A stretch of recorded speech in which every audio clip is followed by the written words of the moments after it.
Chapter 90. Harriet the Spy. She can practically smell the testosterone increasing. It's all she can do not to scream at them and drag them back to get the hell out of the line of fire. Then there's a waver in the air as Amadi gets to work. Koa slips through the front, utterly silent and completely invisible to everyone outside. He returns after a few moments and gestures for them to follow. "Make sure the civilians are with us," Koa says, and both her, Lavender, and the new girl whose name tag reads Argon.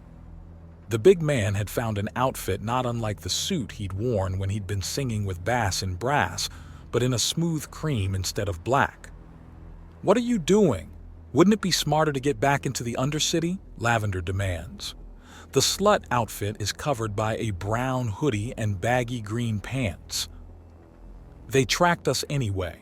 We need to change the game. They want us running and scared, so we need to be something else." Amadi answers with a furious look on his face. Daylight terrorist attacks, conspiracies upon conspiracy, corruption, ignorance, sloth, and stupidity. It's the worst of the worst back on Earth, but on a scale beyond anything I've ever imagined. He'd managed to find a black and white serape and a pair of tan pants with loose tan shirt. "What did you expect?" Reggie asks. That somehow other races would be more civilized? That they wouldn't be prone to corruption and sin? All they have is a shortcut in physics, nothing more, he says as he pulls at the vest with numerous patches and loops for tools. The work pants also work with it fairly well. He's already shifted his ammunition and first aid kit into those pouches for ease of access. "Tirita, do you know the area?" Koa asks, and thankfully she did walk through in this area not long ago. "Yes, there's a nearby alleyway that we might get some cover behind," Harriet supplies. She flicks at the dress that seems to be decorated with sunflowers and the hat to hide her head behind. With the way her breasts and ass stick out, it's simultaneously wholesome and nearly pornographic. She forces the thoughts from her head. She looks normal for the galactic standards, normal enough to be lost in a crowd. "We've got our destination," Koa says and leads the way out. "Oh gods, oh gods, oh gods, this is happening. Why is this happening? I thought these things happened only on the lower levels." Argon starts breathing out and panicking before Koa reaches back to put a hand on her shoulder and guides her to keep moving. "Miss Argon, relax. We're getting you and the other civilians out of the line of fire and to where you can run without going into gang territory before engaging further. Just keep moving," Reggie says, as he keeps his endless barrage trained on the airship. But the traffic up above is so thick, as is the traffic below, that he has no idea which way to look for enemy reinforcements, not to mention has no idea where his own are. "Movement," Amadi says as they reach the entrance of the alleyway. Harriet looks to the airship and sees a door being forcibly opened. A woman with bright blue skin and glowing hair forces her way out and staggers out of the ship before panting on the ground. She's trying to resist the null but is clearly badly affected by it. She must have amazing conditioning to resist that much, Lavender notes as she backs up into the alleyway. The penny drops and Harriet puts it together. Most girls use nothing but Axiom to make themselves stronger, so any amount of null drops them completely because they can barely stand without the Axiom and may have even been neglecting themselves. Harriet had managed to resist because she can hold up to the standards on the Dauntless. The brutal training and endless running of obstacle courses had saved her bacon. A second woman, also blue of skin but of a paler hue, forces her way out. Her limp white hair drapes around her as she just hangs over the edge and gulps in air.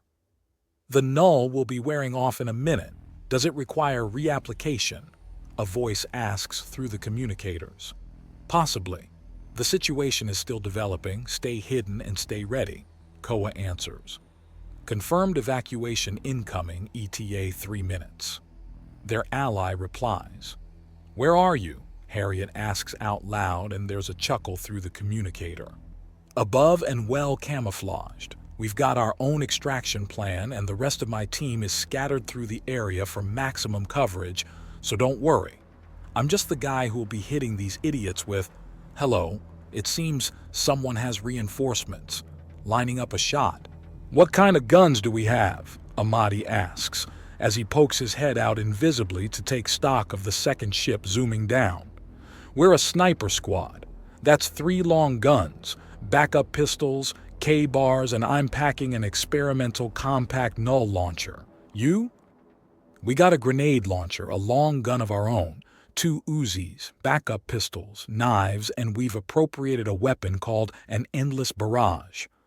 Koa answers. "What's it do?" "Apparently it's a fully automatic rocket launcher.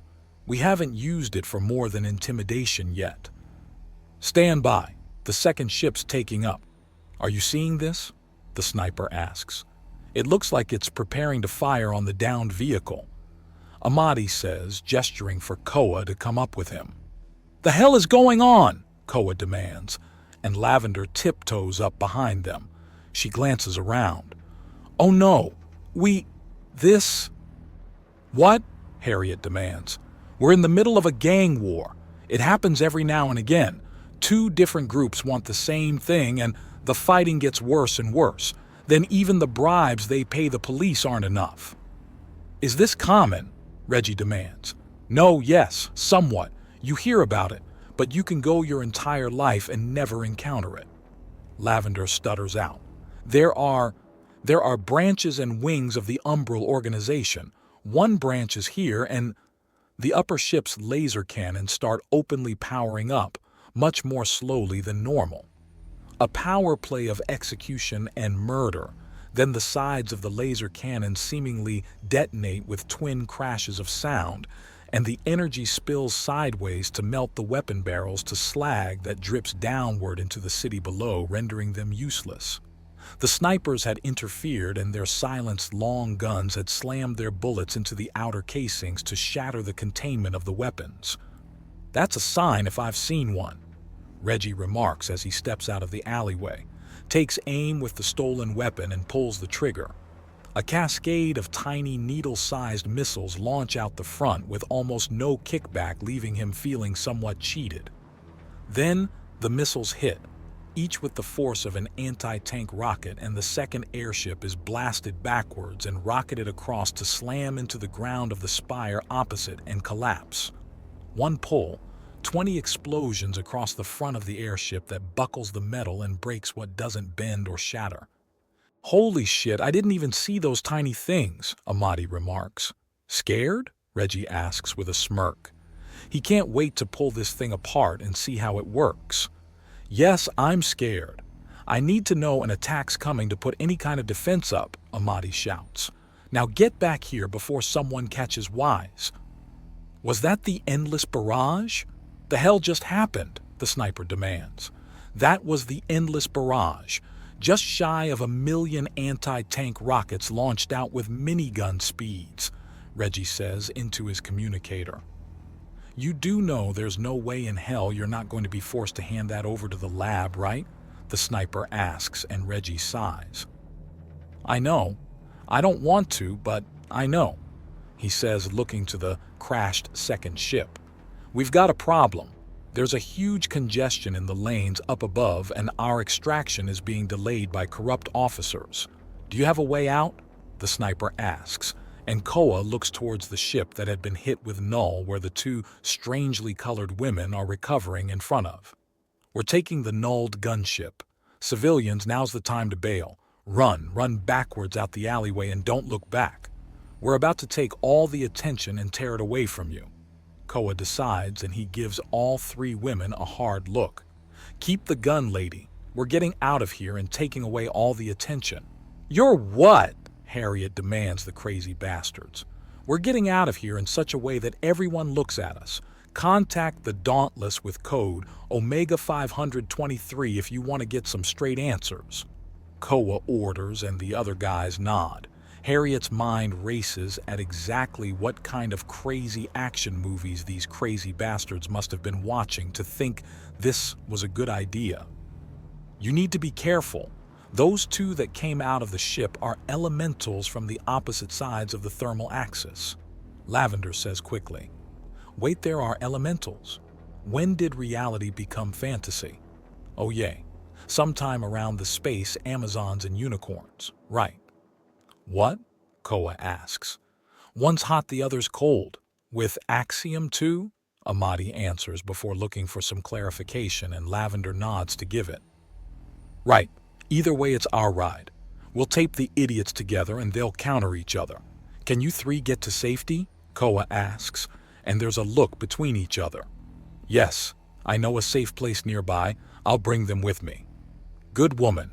All right, Amadi, give us stealth. Koa orders, and all three men fade away. Be safe, Amadi says, just as Harriet looks around the corner. Moments later, the woman with glowing hair, who's made a full recovery and shouting an argument with the white-haired one, she lets out a shriek before vanishing as well. White hair vanishes with a yelp a moment later. 15 seconds is all the boys need to take control of the ship and have it slowly float upwards before blasting off. Come on, Lavender says and pulls at Harriet's dress with Axiom. We're not safe. Right, sorry. Harriet apologizes and chases after the Morega. The chase leads down the alleyway and across one of the bridges to the next spire. Over here. I set this up days ago just in case, Lavender explains. What were you even doing here? Harriet asks. Recon. Some of the humans have girlfriends in the area. The big one, Koa, has a couple of Metak sisters, twins. I did some spying myself and set up an emergency evacuation relay, Lavender explains as she dives down an alleyway behind an apartment building. Last chance to back out, Miss Argon, Harriet says gently to the girl who gapes at them. Not a chance, she says, and Lavender nods before glowing brightly, a glow mirrored in numerous tiny needles embedded in the ground and walls that reveal complicated symbols. Reality folds in on itself and they're suddenly somewhere else.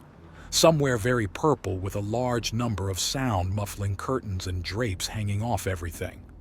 Welcome to the Purple Perceivers, young Miss Argon, Lavender says as she trots out into the main room of the hideout. Girls, have I got a story for you, but first we need to go over all the data I've been recording, just in case there's something I missed. How does that work anyways? Harriet asks, following her in, concerned for her cover and the mission in question. Oh, it's easy. Some races have more axiom in the skin or fur than most, mine included. So I had a bit of axiom channeling through me the whole time, and it hooked up to my senses. Everything I saw and heard was recorded perfectly. It'll have a gap from when the null happened, but I can fill that in with the three humans unveiling their hidden weapons. Hidden weapons? What happened? Genshina asks. I might have had it backwards, this race. The human. They're not allied with the Umbral organization, but opposed to it.